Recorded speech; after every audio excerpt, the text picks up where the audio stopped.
Welcome to episode 117 of the Ben Briggs podcast. I am Ben Briggs. It's Tuesday's episode, people, but obviously it's me. So it is Friday, Friday the 19th of June, 2020, and I hope you're all okay out there still.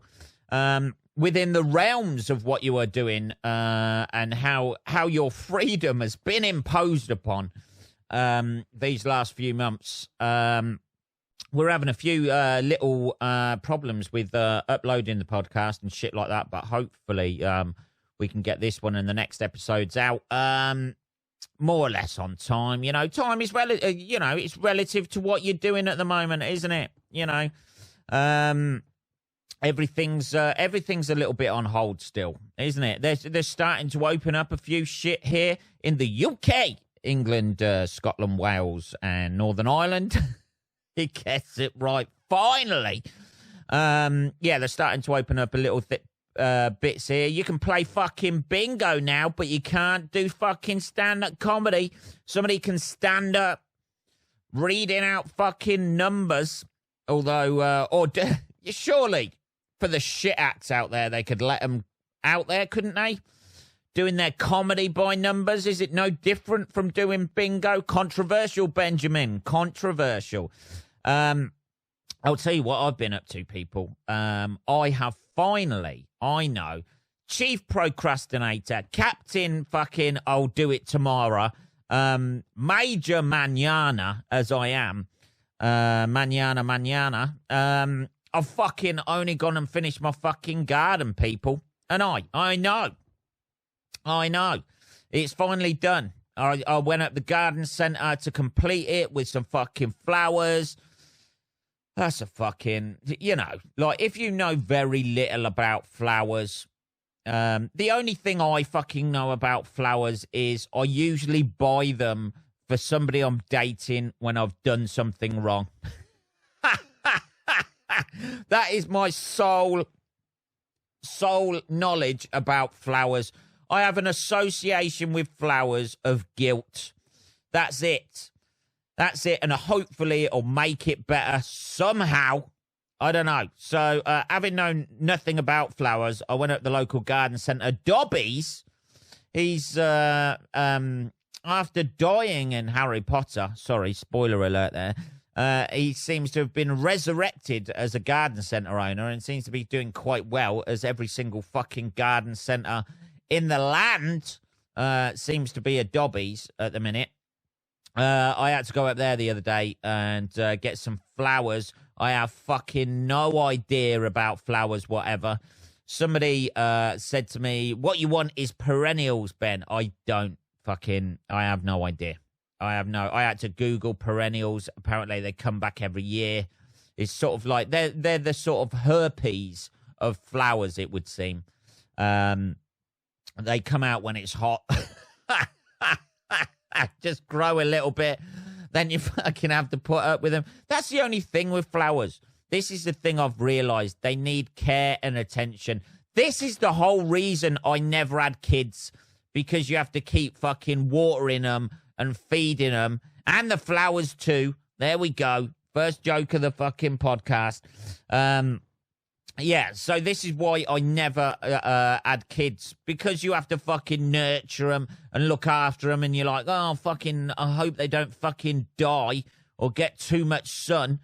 So now, this is the situation I have with the Briggs Towers lawn garden system. It's gravel, isn't it? It's gravel with a little bit of fucking flower beds round it. That's basically it.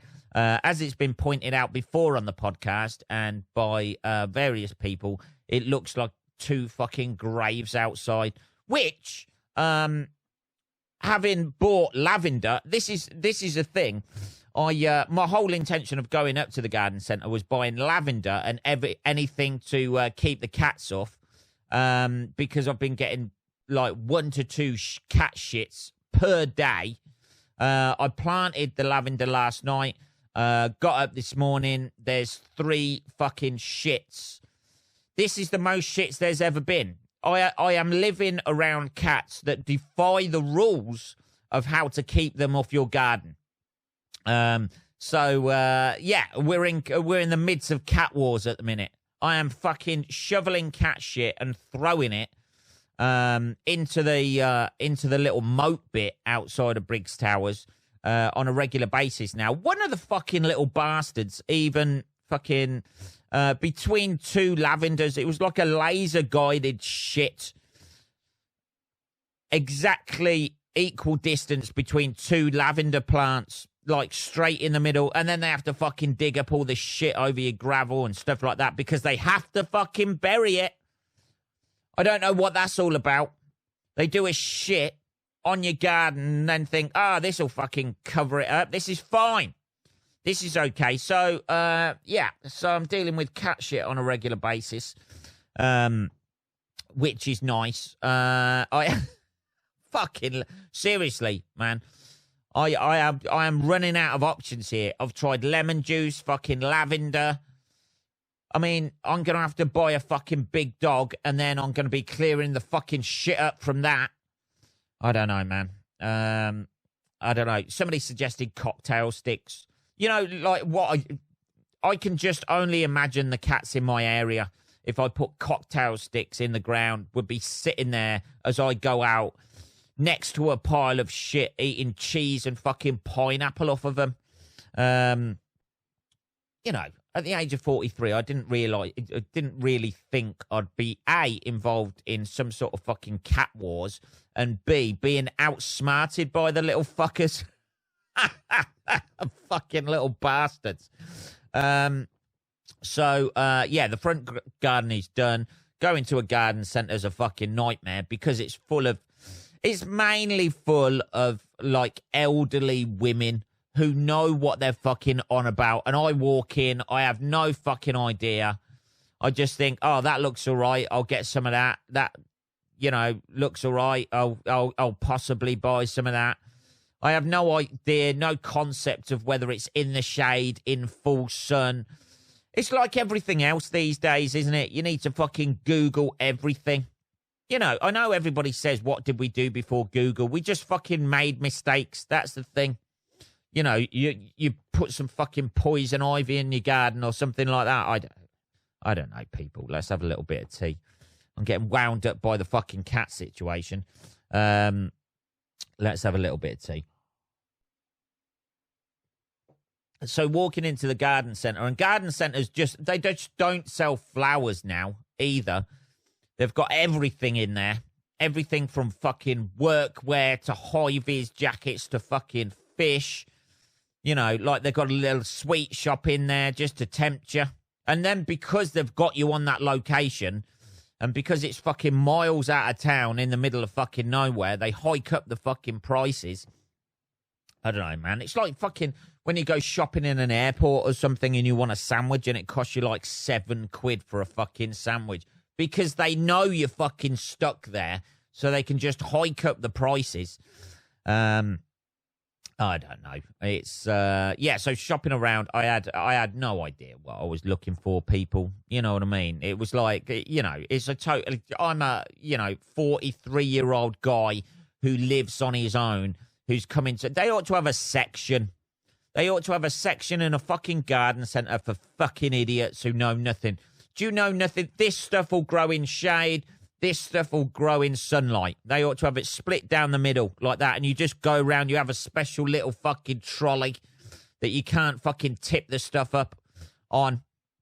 You know, like a special little section, and then you have your little professional gardeners who go in there and going, oh, well, you know, calling it by their fucking Latin name. Just, you know, I bought some shit, Impatience or whatever it was called. And my mum was like, oh, they're busy lizards. Well, I fucking know what they are. I've heard that name before.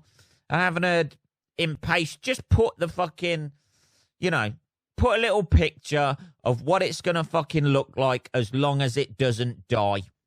You know, essentially like what we all do, like on Facebook with those pictures of us when we're older. You know, those little filters. Here's a filter of me when I'm 60. Well, you might die before then, me old booty. So, you know, you may look like when you die like yourself now in fucking 2 weeks' time. Stop trying to predict a long life for yourself. So that's what I've been doing. I find it actually, to be honest with you people, I've found it a little bit therapeutic. Stressful at first because I have a living organism that I have to care for. And planting it and shit like that is like a fucking nightmare, trying to dig out enough or not enough so it's not too low, not too high, fucking all that sort of shit. And then obviously the OCD's kicking in, so my garden goes sort of like little bit of lavender, little bit of a fucking bush thing, little bit of lavender. It's all got to be fucking, equal distant apart and shit like that, or the fucking world will explode. I don't know what that is about me. It's a fucking control issue. My toxic masculinity coming out there in the old fucking garden.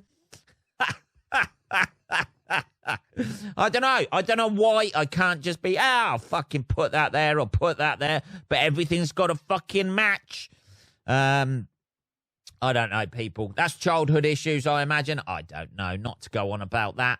But everything's got to fucking, line up. Everything's got to be an equal distance apart. I was there fucking measuring it out. The fucking neighbours are looking at me going, this looks like it needs an intervention here.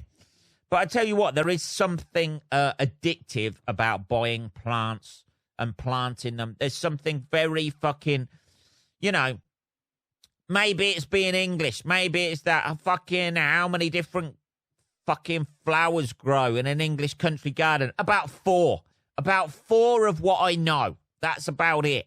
But there must be something, it's a very English thing, having a fucking nice garden and looking after your garden and shit like that. I know other countries do that and that sort of thing, but so it's looking all right. And to be perfectly honest with you, I'm quite chuffed. If this is the least amount I get out of lockdown, that I have somewhere to sit, and obviously as soon, talking of somewhere to sit, not shit, fucking, somewhere for the cats to shit. Obviously, since I've done the garden, it's been fucking pissing it down outside, so there's no point fucking sitting out there. Even the other night, I thought, fuck it, I'm going to sit out there with a fucking umbrella and enjoy this shit. I didn't do it, obviously, because I'm not a mental case, not a full mental case at the moment. It's, I'm quite chuffed with it, to be perfectly honest. It's all fucking done. And then you're like, oh, well, the next job, I've got to paint the front step. Then I've got to paint the fucking door that's fucking coming off because paint fucking doesn't last these days. And then the windows, and then it's like the fourth bridge or whatever, where they constantly fucking paint in it. As soon as they finish it, they start repainting it again. It's like that. That's what it is to be a homeowner. It's right what they said in Fight Club. The things you own end up owning you. And then you find out that, like, certain flowers you've bought only last, like, until the first frost. How the fuck do they fucking reproduce? How the fuck is that? Fucking Jesus Christ, I'm getting overexcited. And my fucking headphones have just come off. Fucking hell, here we go. Let's have a look. There we go. We're getting a bit overexcited. The headphones popped off there. Here we go. Yeah, so, so, what the fuck are we talking about? Jesus. Flowers, they only last, like, till the, like, I bought a begonia, and then you fucking do your research, which I should have done before I actually fucking bought it, because I didn't realise it was some sort of pussy plant that can't live, and, when it gets cold. Just a fair weather flower. There's a little bit cold. I'm going to fucking die now. I don't know. You got the hardy plants, lavender and shit like that. By Googling it, it seems like it fucking, Day of the Triffids with those fuckers.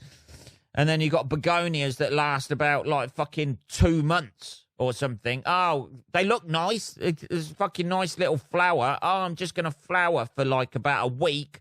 and then I'm going to slowly die until it gets cold.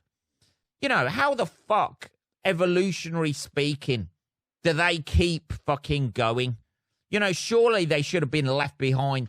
This is old women keeping, like, begonias going. That's it. There's a statement in there. I thought he was actually quite sexist when it came to begonias. I don't fucking know. What are we on? 15 minutes. Let's have a little bit more tea. So it all looks nice. Basically, apart from that, because nobody tells you fucking how knackering gardening is.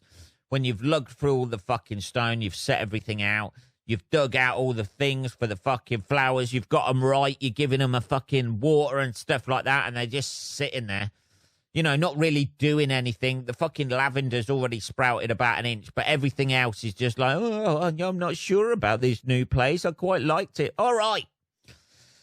I quite liked it in my fucking little plant pot. I'm not used to this, like, fucking loads of earth around me. Just settle in, just grow, you know, tell me what to do. That's basically it, isn't it? Fucking hell. And then you got to look after that. That's another job, isn't it? You know, it looks nice, it looks lovely, but it's another fucking job you got to do. You got to dig at the fucking begonias when the fucking frost hits, all the other shit that's going to die off, basically, in winter.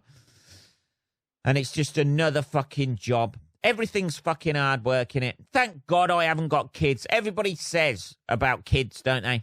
Everybody says, oh, it's the most amazing feeling in the world. If you haven't got kids, that's what you have to put up with time and time again. Oh, it's the most amazing feeling in the world. It's so rewarding. When? Because all I see from an outsider is people running after their kids or shouting at them in the supermarket, or kids throwing a fit or crying their fucking eyes out all the time. It looks like a fucking nightmare. I don't know. If you've got kids and a garden, you've basically got no social life. You're either tending to one or the other. That's basically it.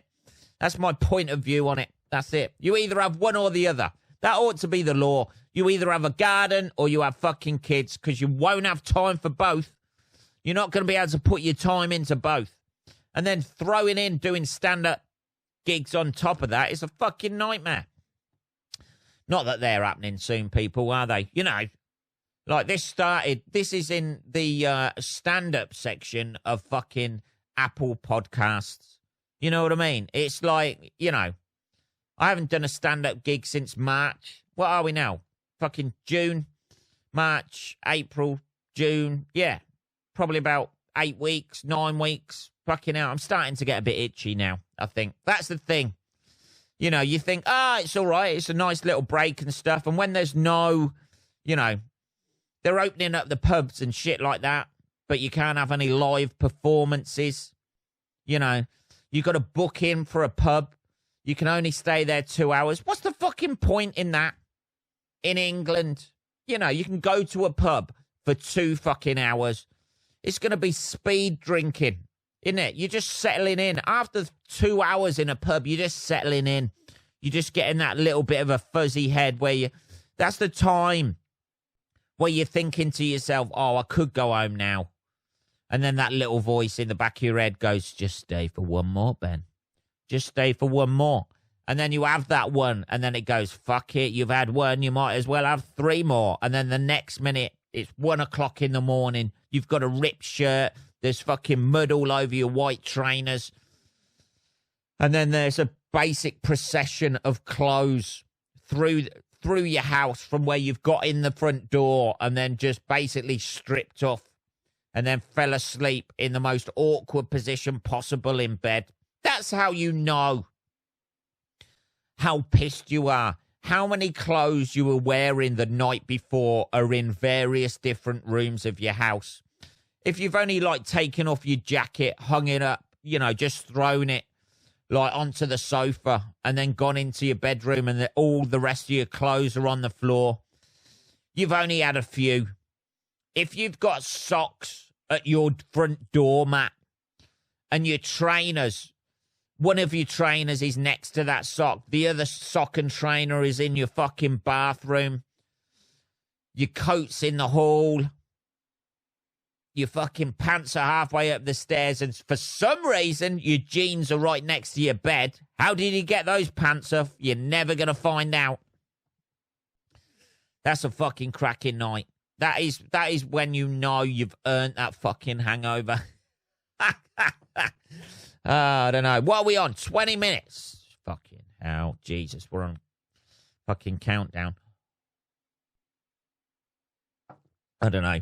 Apart from that, though, I've just been, like us all, really, binge drinking and binge watching. Well, not binge drinking so much. Binge watching. So I started watching Snowpiercer on Netflix. I say I started watching it. I thought the first episode was all right. It's kind of like, it's basically Snowpiercer is somebody's gone, I know what we'll do. We'll do Hunger Games on a fucking train. That's it. That's what they've done. Hunger Games on a fucking train. The train's like 1,000 carriages long. Like, human beings are surviving because it's too cold outside because we tried to combat fucking global warming and it's gone fucking tits up. What a surprise. And, yeah. I gave it 3 episodes. I really wanted it. I was like, this is, it's a bit of a okay sort of concept. Like, this could be quite good. You've got the rich people at the front, the poor people at the back. Come on, poor people. And then it just goes to shit. I stuck 3 episodes of it, and I was like, oh, fuck me. Jesus. Is this all it is? And then you realise the concept is essentially flawed. Because it's just people on a train, just trying to get up further up the carriages and shit like we all do when we it's meant to be some sort of massive metaphor for life and how the underlings and the poor people are put down on and shit like that. And to be honest with you, 3 episodes in, I couldn't give a fuck. I started rooting for the rich people. That was it. That's how little investment I had in any of the characters in that. I was like, well, I suppose the rich people are putting the hard work and shit. All of my socialist leanings, whatever they are, if I have any at all, went completely out of the window. And I was like, fuck those poor people. I'd uncouple the carriages. If they're causing trouble back there, trying to start a revolution, getting forward, just flick the fucking coupling on the carriage, get rid of it, end it on episode 4 and go, well, we tried something different, it didn't work. I've also watched... fucking hell. I've also watched the I Am Ali documentary on Netflix, which is about Muhammad Ali, which was fucking great. I really enjoyed that. I fucking love those sort of documentaries, those about like interesting people. I hadn't seen it before. At least I don't think I did. There's quite a lot of episodes to it, but I hadn't seen that before. And I also watched, an avid listener recommended it, the Richard Pryor documentary, Omit the Logic, which obviously... Richard Pryor being hailed as the greatest stand-up ever. Although I've seen, I don't know, man. I think Dave Chappelle's giving him a run for his money at the minute. But I'm not just mentioning these people, by the way, Muhammad Ali and Richard Pryor and Dave Chappelle, just to show my support for the Black Lives Matter movement. I genuinely did watch these.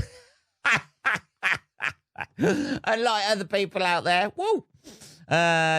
Changing their their favourite fucking bands and shit.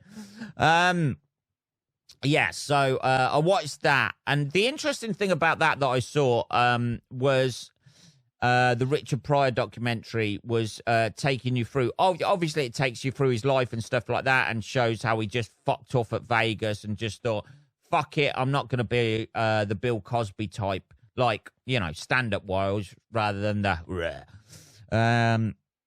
I'm not going to be the Bill Cosby type and just like did his own thing, which and then started afresh, went into the sort of like bohemian sort of like hippie scene, and then found his own voice and his own truth, which came out of that. But the interesting thing was, like on the Live on the Sunset Strip, I never realized this. The Live on the Sunset Strip, which is hailed as one of the fucking greatest stand-up albums ever, it was a 2-night thing. And on the first night, it just wasn't working for him.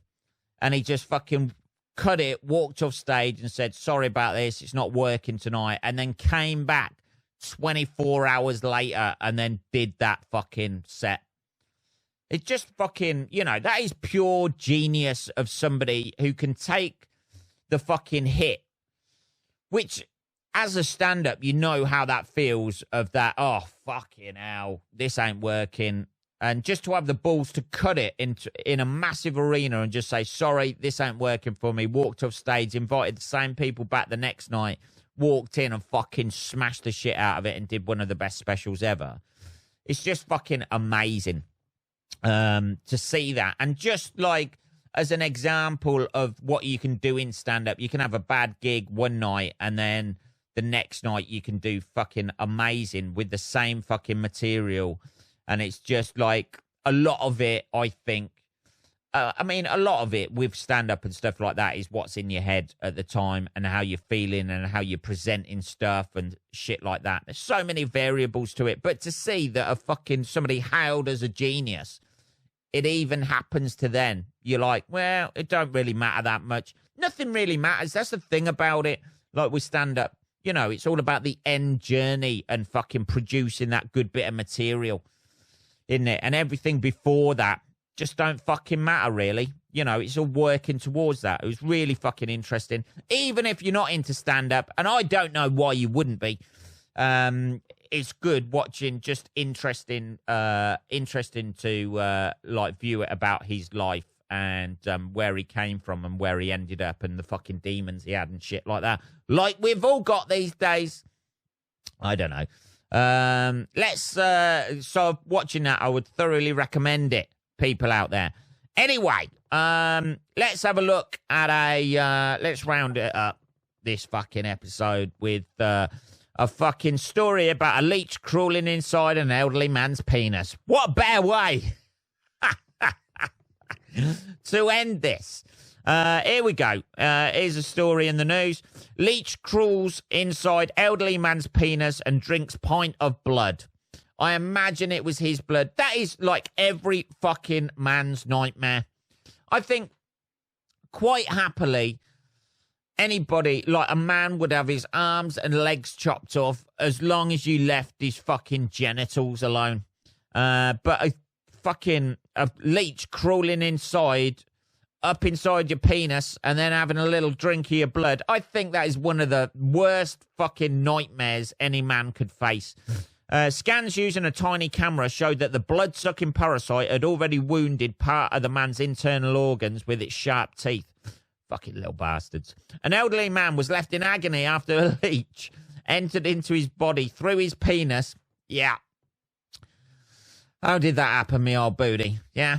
He's fucking a frog or something like that in a fucking pond and drank a pint of his blood from his internal organs.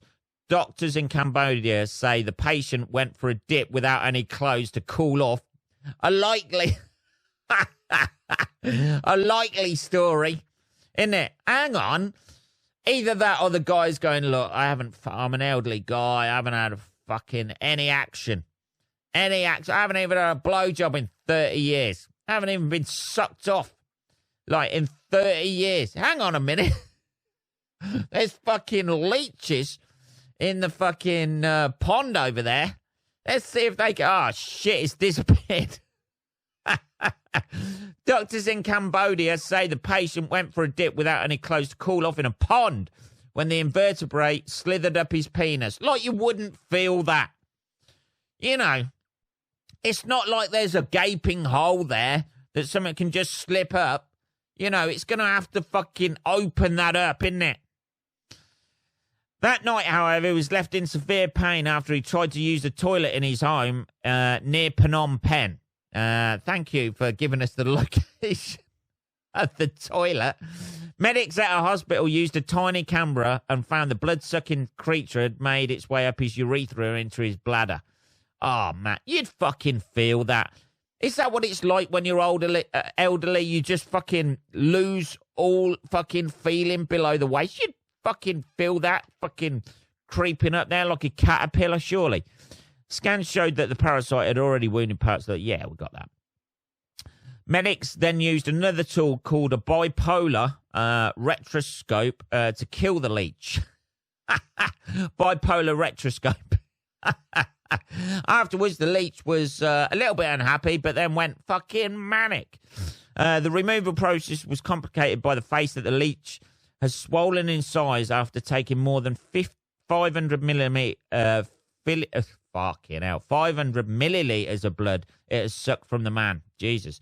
Doctors at that's had a fucking right old tuck in there. But it was like, fucking come up here, lads. Fucking loads of food. Doctors at the city's Calmet Hospital have now warned residents, be careful when swimming in ponds during, wear a condom as you go in swimming. Jesus Christ. There's a fucking picture of the medics with holding the fucking leech like that. A little selfie giving the thumbs up like that. Jesus fucking hell. There's no such thing as medical discretion, is there? Well, he's got a fucking leech up his knob. Consult with a specialist immediately if you're experiencing pain in your body to get it treated correctly. The man stayed overnight in hospital where his condition was monitored and he was discharged the next day. I bet he had a fucking load of discharge the next day. Ah, Jesus. 32 minutes, people. That was episode 117. Headphones are still on. Thank God for that. We are going to be back Saturday, possibly Monday. You know, people, I got a lot of gardening to do. I've got to make sure they're all fucking all right. My little fucking leafy children now. It's a lot of responsibility, man. I just don't think I can take it. I will be back on possibly Monday with episode 118. If you've got any questions or anything like that, or you want to take the piss or fucking abuse me in any way via the internet, it is just podcast at benbriggs.co.uk. Have a great weekend, motherfuckers, and I will be back with Saturday's episode on Monday. Take care.